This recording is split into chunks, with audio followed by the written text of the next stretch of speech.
Hello viewers, অচেতনতার free coaching চ্যানেলে তোমাদের সকলকে স্বাগত জানাই। আজকের এই ভিডিওতে তোমরা যারা নেতাজি সুভাষ ওপেন ইউনিভার্সিটিতে পিজি/এমএ কোর্সে হিস্ট্রিতে ফার্স্ট সেমিস্টারে পড়ছো, তোমাদের যে ফার্স্ট পেপারটি রয়েছে মুঘল যুগের ইতিহাস, এই পেপারটির একটি ইম্পর্টেন্ট প্রশ্ন 18 নম্বরের মনসবদারি প্রথার বৈশিষ্ট্য।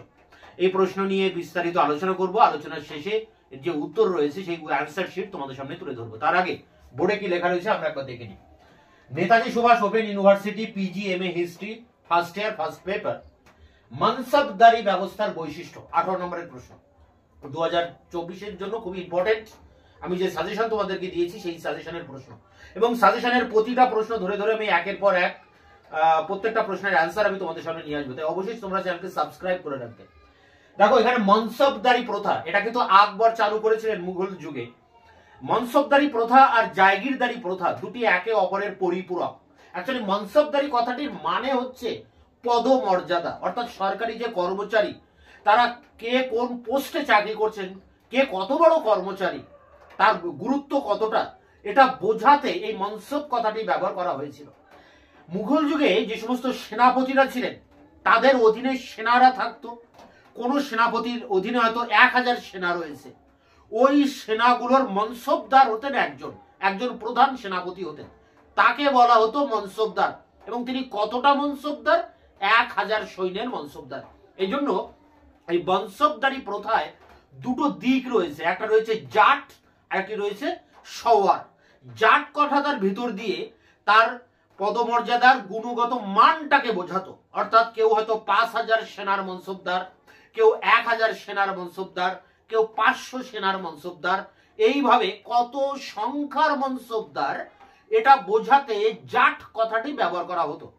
আর সওয়ার মানে ঘোড়া সওয়ার মানে আরোহী, এটা বোঝানো হতো এই যে মনসবদার, যে 5000 মনসবদার, তিনি সঠিক অর্থে পুরোপুরি ভাবে 5000 সেনা তিনি রাখতেন না, হিসাবে তিনি কম রাখতেন। হয়তো 3000 সেনা রাখতেন, তাকে রাখতে বলা হয়েছে 5000 সৈন্যের জাট মনসবদার তিনি, কিন্তু বাস্তবে তিনি রাখছেন 3000 সেনা। 3000 সেনার মনসব হিসাবে তিনি বাস্তবে রয়েছেন, কিন্তু তিনি মাইনা বা বেতন পাচ্ছেন 5000 সেনার বেতন। এখানে কারচুপি চলতো, দুর্নীতি ছিল। তা এই বাস্তবে তিনি কতটা সেনা রাখছেন সেই সংখ্যাটা ছিল সওয়ার, অর্থাৎ জাট ছিল কতটা সে রাখবে, খাতা কলমে যেটা লেখা থাকবে সেটা, আর বাস্তবে তিনি কতটা রাখতেন সেই মনসবদার, সেটা ছিল তার সওয়ার। জাট আর এই সওয়ার, তা মনসবদারদের কাজ ছিল সেনাবাহিনীকে রক্ষণাবেক্ষণ করা এবং সেই সেনা যুদ্ধের সময় রাজাকে বা বাদশাকে সেই সেনা সরবরাহ করা। এবার আসি যে এই সেনাপতিরা বেতন পেতেন কিভাবে। বেতনের জন্য সেই সেনাপতিকে জমি দেওয়া হতো, অর্থাৎ একটা বিরাট অঞ্চলের জমি থেকে রাজস্ব আদায় করে ওই মনসবদার নিজের বেতন এবং তার অধীনস্থ সেনাদেরকে বেতন দিতেন। তাহলে এই মনসবদার হয়ে গেলেন জায়গিরদার। তাহলে যিনি মনসবদার তিনি আবার জায়গিরদার, যিনি জায়গিরদার তিনি কিন্তু মনসবদার।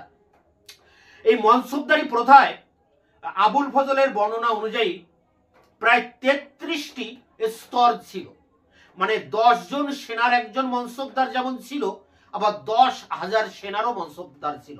7000 মনসবদার, 10,000ই মনসবদার, মানে 10,000 সেনার সেনাপতি।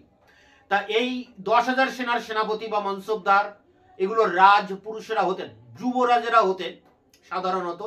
আর কোনো ব্যক্তি খুবই কৃতিত্বের পরিচয় দিলে তাকে এই বড় ধরনের পদ দেওয়া হতো। তা মুঘল যুগে একটা অভিনব পদ্ধতি ছিল আকবরের এই মনসবদারি প্রথা। এই মনসবদারি প্রথায় 66টি স্তরের কথা বলা হলেও বাস্তবে 33টি স্তর পাওয়া যায়।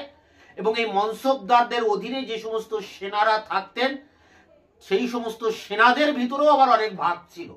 দু আশপা, শি আশপা, নিম আশপা, অর্থাৎ একজন অশ্বারোহীর মানে একজন সেনার যদি দুটো ঘোড়া থাকে তাহলে সেটা ছিল 1 আশপা। যদি দুজন সেনার একটা ঘোড়া থাকে 2 আশপা। আবার একটা ঘোড়াকে কেন্দ্র করে 3 জন সেনা থাকতেন, নিম আশপা। আবার এই মনসবদারদের মধ্যেও কোয়ালিটির ব্যাপার ছিল। প্রথম শ্রেণীর মনসবদার, দ্বিতীয় শ্রেণীর মনসবদার, তৃতীয় শ্রেণীর মনসবদার। প্রথম শ্রেণীর মনসবদারটা কি? প্রথম শ্রেণীর মনসবদার হচ্ছে এই জাট আর সওয়ার, এই দুটো যাদের একই, অর্থাৎ খাতা কলমে বলা হলো যে সে 5000 সেনার মনসবদার জাট, আর বাস্তবে তিনিও 5000 সেনাই রেখেছেন, তার সওয়ার সংখ্যা বাস্তবে 5000। তাহলে খাতা কলমে মিলে গেল, বাস্তবের সাথে মিলে যাচ্ছে, তাই এটা হচ্ছে প্রথম শ্রেণীর মনসবদার। দ্বিতীয় শ্রেণীর মনসবদারটা কি না, তাকে বলা হয়েছে 5000 সেনার মনসবদার, কিন্তু বাস্তবে তিনি রেখেছেন হয়তো 4000 মনসবদার, 1000 রাখেননি। ওই 1000 সেনার যে মাহিনা বা বেতন সেটা তিনি নিজে আত্মসাৎ করছেন। তো এক্ষেত্রে তাকে দ্বিতীয় শ্রেণীর মনসবদার বলা হচ্ছে। আর তৃতীয় শ্রেণীর মনসবদারদের সৈন্য সংখ্যা আরো কম, তার জাট সংখ্যা তুলনায় তার সওয়ার সংখ্যা অনেকটাই কম, প্রায় অর্ধেকেরও কম ছিল। তো এটা একটা অভিনব পদ্ধতি ছিল আকবরের সময়ে মনসবদারি প্রথা। যদিও আকবরের মৃত্যুর পরবর্তীকালে জাহাঙ্গীর শাহজাহানের রাজত্বকালে এই মনসবদারি প্রথায় অনেক রকম ত্রুটি দেখা দেয় এবং একটা সময় ভেঙে পড়ে। তা যাই হোক, মনসবদারি ব্যবস্থার বৈশিষ্ট্য অনেক বড়, অনেক ডিটেলস একটা আলোচনা, একটা বেসিক কনসেপ্ট তোমাদেরকে বললাম। এবার এর যে অ্যান্সার রয়েছে সেই অ্যান্সার নিয়ে আমি অন স্ক্রিনে তোমাদের সঙ্গে আলোচনা করছি। মনসবদারি ব্যবস্থা বলতে কি বোঝো, মনসবদারি প্রথা কিভাবে মুঘল শাসন ব্যবস্থাকে সংহত করে। দেখো এখানে একটা ছক দেওয়া রয়েছে, মুঘল প্রশাসন দুভাগে ভাগ, সামরিক আর বেসামরিক। তার মধ্যে মনসব বিষয়টা রয়েছে এবং তাদের বেতন পদ্ধতির উপরেও কিন্তু একটা ছক দেওয়া রয়েছে। তোমরা এটা লিখতে পারো বা এটা অ্যাভয়েড করেও যেতে পারো, এখানে বোঝানোর জন্য একটা ছক তৈরি করে দেওয়া হয়েছে। তোমরা এখান থেকে ডিরেক্ট অ্যান্সার লিখতে পারো। দেখো অ্যান্সারটা আমি একটু পড়ে দিচ্ছি যাতে তোমাদের পড়তে বা লিখতে সুবিধা হয়।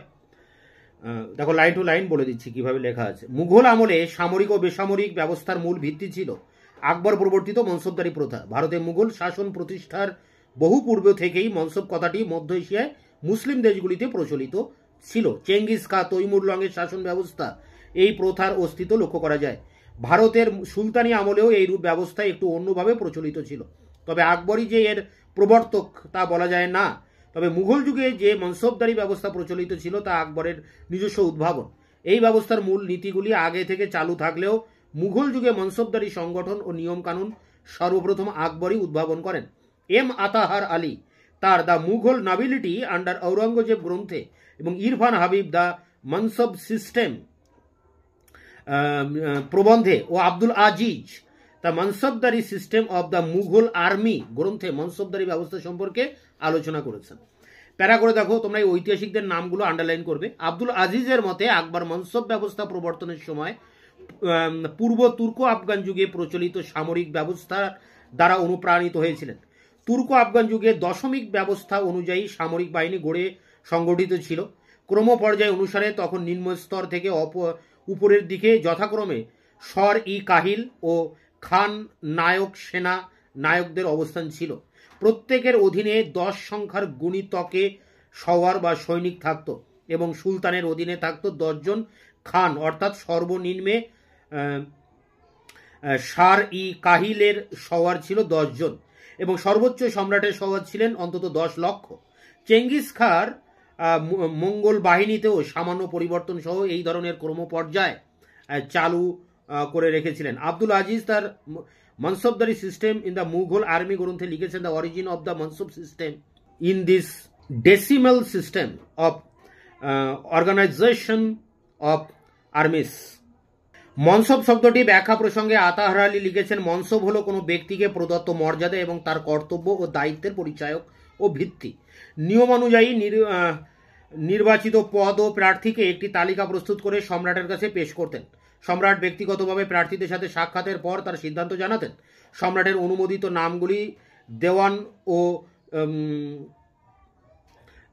নির্বাচিত দপ্তরে নথিভুক্ত করা হতো। তারপর উজির মানে প্রধানমন্ত্রী মনসব প্রার্থীদের নিয়োগপত্র প্রদান করতেন। আইনি আকবরী গ্রন্থে আবুল ফজল মনসবদারদের 66টি স্তরের কথা উল্লেখ করেছেন, কিন্তু একই গ্রন্থে মনসবদারদের নাম ও মনসবের বিবরণ দিতে গিয়ে তিনি মাত্র 33টি স্তরের কথা উল্লেখ করেছেন। সর্বনিম্ন মনসবদারের অধীনে 10 জন এবং সর্বোচ্চ মনসবদারের অধীনে 5000 সৈন্য থাকত। 6000, 10,000 মনসবদারি সামান্য ব্যতিক্রম ছাড়া কেবল রাজ পুরুষদের জন্য সংরক্ষিত থাকত। মানসিং, টোডরমল, কুলিচ খা প্রমুখ সম্রাটের প্রতি বিশ্বাসভাজন হওয়ার জন্য 7000 মনসবদার দ্বারা সম্মানিত হয়েছিলেন। দানিশমন্দ খা 5000 মনসবদার ছিলেন, কিন্তু তার ঘোড়া ছিল মাত্র 500।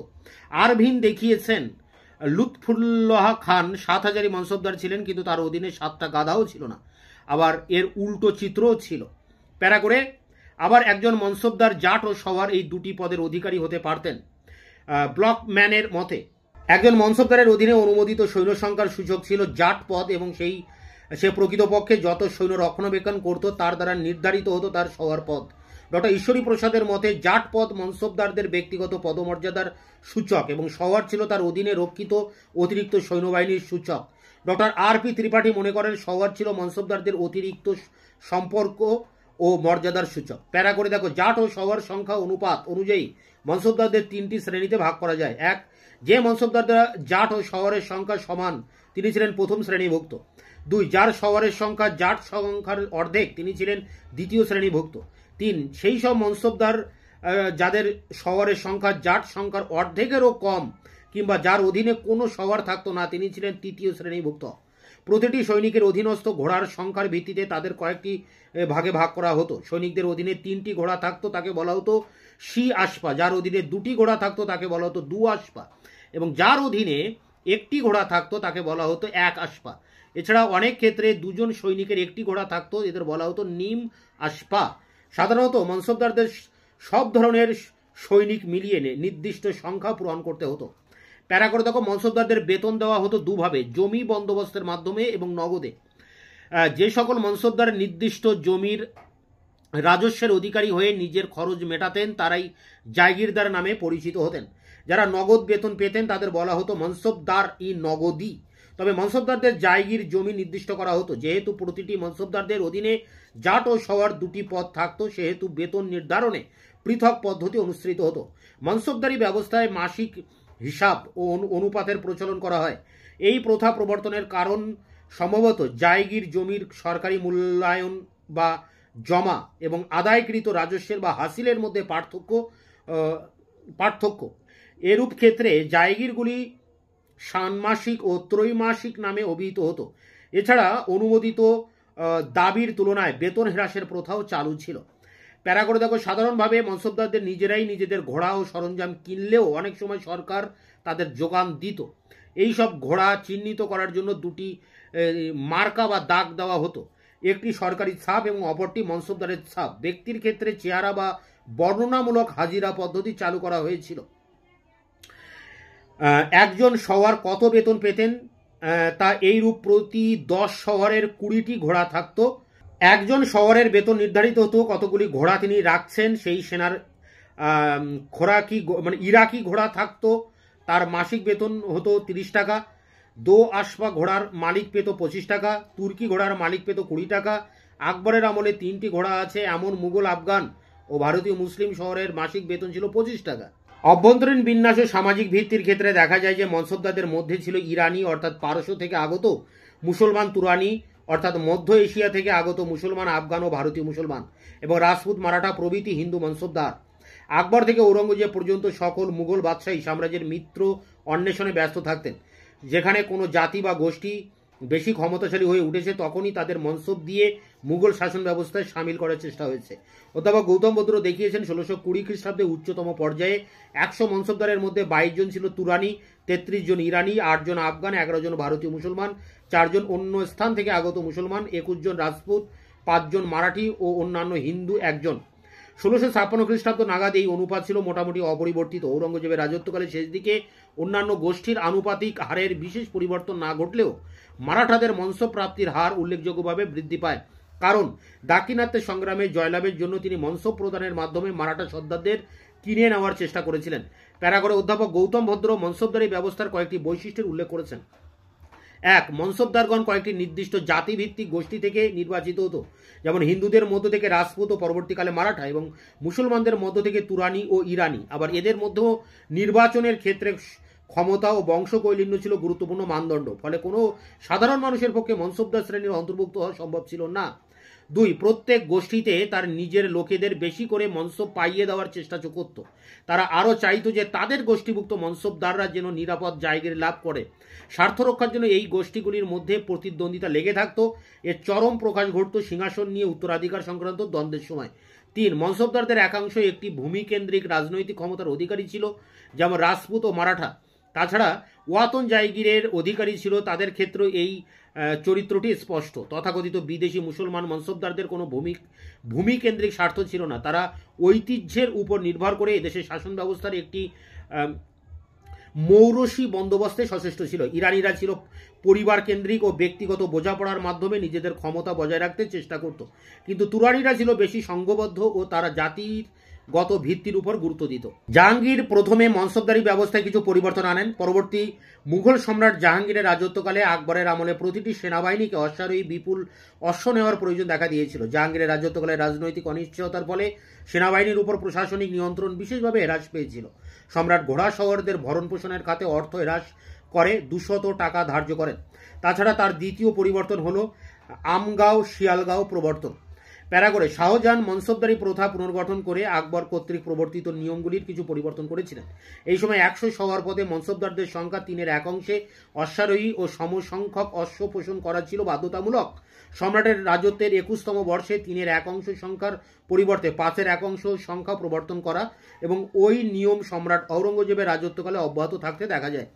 প্যারা করে ঔরঙ্গজেবের রাজত্বকালে দাগ বা চিহ্নিত করার প্রথার নির্দিষ্ট পথে প্রণালী বদ্ধ করা হতো। দাগ বা পরীক্ষা নিরীক্ষা করার ভারপ্রাপ্ত কর্মচারীকে বছরে 2 বার সার্টিফিকেট নেওয়ার নগদী মনসবদারদের পক্ষে বাধ্যতামূলক করা হয়েছিল। এর অন্যথা হলে মনসবদারদের 2 মাস সময় দেওয়া হতো। এতদ সত্ত্বেও মনসবদাররা সার্টিফিকেট নিতে ব্যর্থ হলে কিংবা 8 মাসের বেশি হলে এই প্রথা থেকে বঞ্চিত হতেন। জায়গির বেতনভুক্ত মনসবদারদের ক্ষেত্রে সার্টিফিকেট নেওয়ার সময় বছরে একবার, তা না হলে 6 মাসে অতিরিক্ত সময় দেওয়া হয়েছিল। সম্রাটের রাজত্বের 23তম বর্ষে আওরঙ্গজেব এক ফরমান জারি করে নগদী ও জায়গিরদারভুক্ত মনসবদারদের পক্ষে তাদের নিজ নিজ সেনাবাহিনীর পরিদর্শনের সময় নির্দিষ্ট করা হয়েছিল, যথাক্রমে 3 মাস, 6 মাস অন্তর। এইভাবে আকবরের পরবর্তীকালে বিভিন্ন মুঘল সম্রাটগণ মনসবদারি প্রথার প্রয়োজনীয় পরিবর্তন সাধন করেছিলেন এবং নতুন নিয়ম সংযোজন করেছিলেন। এম.ভি. পিয়ারসন মন্তব্য করেছেন, সম্রাট ও মনসবদারদের মধ্যে যে সম্পর্ক বিদ্যমান ছিল তাকে পৃষ্ঠপোষক মক্কেল সম্পর্ক বলা যায়। এই সম্পর্কের স্থায়িত্ব সম্রাটের ধনসম্পত্তির পরিমাণ ও ক্ষমতার উপরে নির্ভরশীল ছিল এবং তা চিরস্থায়ী ছিল না।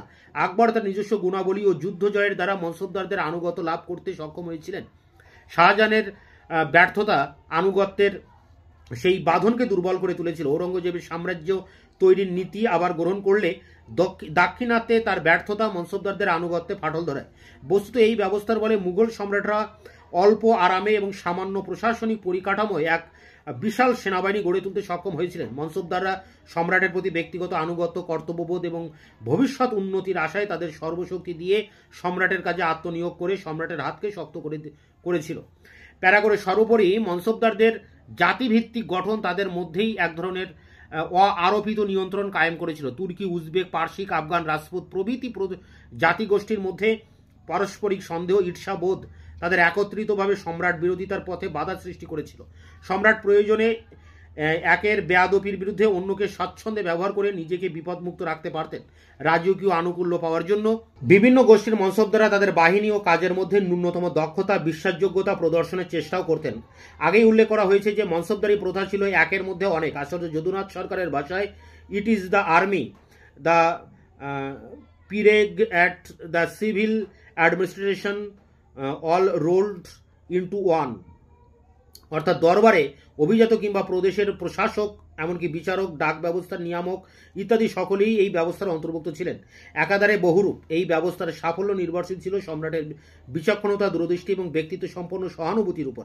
তাই সম্রাট আকবরের আমলে এই ব্যবস্থা মুঘল সাম্রাজ্যের ক্ষমতা প্রতিপত্তির বিস্তারে যথেষ্ট সহায়ক হয়েছিল, কিন্তু কালক্রমে মনসবদারি ব্যবস্থার মধ্যে নানা ধরনের প্রতিক্রিয়াশীল শক্তির জন্ম হয় এবং এই ব্যবস্থা ক্রমশ অকার্যকরী হয়ে পড়ে।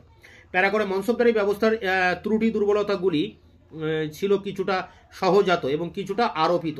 এমনকি এই ব্যবস্থার অভ্যন্তরীণ ত্রুটিগুলি সম্রাট আকবরের সময়কালে প্রতিভাত হয়েছিল। এই প্রথার প্রবর্তনে সম্রাটের মহৎ উদ্দেশ্য এবং আন্তরিকতা থাকলেও অধিকাংশ মনসবদার ছিলেন অসৎ সুযোগ সন্ধানী। সম্রাট বা সাম্রাজ্যের প্রতি তাদের আনুগত্য ও ভালোবাসা ছিল আপাতধর্মী। তাই মনসবদারদের অধিকাংশই তাদের যে সংখ্যক ও যে মানের অশ্ব সৈন্য রাখা প্রয়োজন তা রাখতেন না। অনেক সময় ভবঘুরে, ভিখারি ইত্যাদি লোকেদের তারা নিজ নিজ বাহিনীর সদস্য সাজিয়ে আইনকে ফাঁকি দিতেন। এই দুর্নীতি রোধ করার জন্য আকবর দাগ ও চেহারা প্রথা চালু করেন। এই ব্যবস্থায় প্রত্যেকটি ঘোড়ার গায়ে চিহ্নিতকরণ, প্রতিটি সৈনিকের ব্যক্তিগত বিবরণ লিপিবদ্ধ করা হয়, কিন্তু তা সত্ত্বেও যে মনসবদাররা যথাযথ বাহিনী পোষণ করতেন না, কথা স্বয়ং আবুল ফজল স্বীকার করেছেন। এই ব্যবস্থায় সাফল্যের জন্য যে নৈতিক মূল্যবোধের প্রয়োজন তা তৎকালীন ভাগ্যান্বেষী ও উচ্চাকাঙ্ক্ষী বহিরাগত মানুষদের মধ্যে ছিল না। এজন্য প্রচলিত ব্যবস্থায় ত্রুটি কম দায়ী ছিল না। এ ব্যাপারে সম্রাটের ইচ্ছা ছিল সব, অর্থাৎ সম্রাট সুনজরে থাকার সুবাদে একজন 5,000 মনসবদার 500 ঘোড়া রাখার অধিকারী ছিলেন, কিন্তু অন্যজন 5,000 রাখতে আইনত বাধ্য ছিল। এই ধরনের দ্বিমুখী নীতি স্বভাবতই মনসবদারদের মধ্যে অসাধু মনোবৃত্তির জন্ম দিয়েছিল। J.F. রিচার্ডসন দেখিয়েছেন যে মনসবদারদের সংখ্যা বাড়ার ফলে জায়গিরের যে অপ্রতুলতা দেখা দিয়েছিল তা প্রধানত ঔরঙ্গজেব ঘটিয়েছিলেন। ঘুষ দেওয়া, মনসবদারদের জন্য পৃষ্ঠপোষকতা ইত্যাদি তখনকার দিনে প্রায় রেওয়াজ হয়ে দাঁড়িয়েছিল। প্রত্যেক মনসবদারই দরবারে নিজেদের অবস্থান গোছাতে ব্যস্ত ছিল। এই অস্বাস্থ্যকর প্রতিদ্বন্দ্বিতা পরবর্তীকালে কেন্দ্রীয় কাঠামোকে দুর্বল করে তুলেছিল। যদিও এই রাজনীতি কোনোদিনই সশস্ত্র লড়াই পর্যন্ত পৌঁছায়নি, এটি মুখ্যত দরবারে ষড়যন্ত্র পর্যন্ত সীমিত ছিল। সম্রাট সমস্ত দলের মধ্যে একটা ভারসাম্য বজায় রেখে নিজের সিংহাসন বাঁচাতে চাইতেন। এতদসত্ত্বেও মনসবদারি ব্যবস্থার গুরুত্ব প্রসঙ্গে ডক্টর A.C. ব্যানার্জি লিখেছেন, তোমরা এটা দেখে লিখে নেবে, a mansabdari system was definite improvement upon the system of military organizations prevailing during the period of Sultanate। তো এই ছিল মনসবদারি প্রথার বৈশিষ্ট্য বা বিবর্তন। এই সম্পর্কে 18 নম্বরের কোশ্চেন অ্যান্সার, এটি সংগ্রহ করে পরীক্ষার প্রস্তুতি নাও। দেখা হচ্ছে অন্য কোনো ভিডিও ক্লাসে, ততক্ষণ চ্যানেলকে সাবস্ক্রাইব করে রাখবে। ভিডিওটি ভালো লাগলে অবশ্যই লাইক দেবে।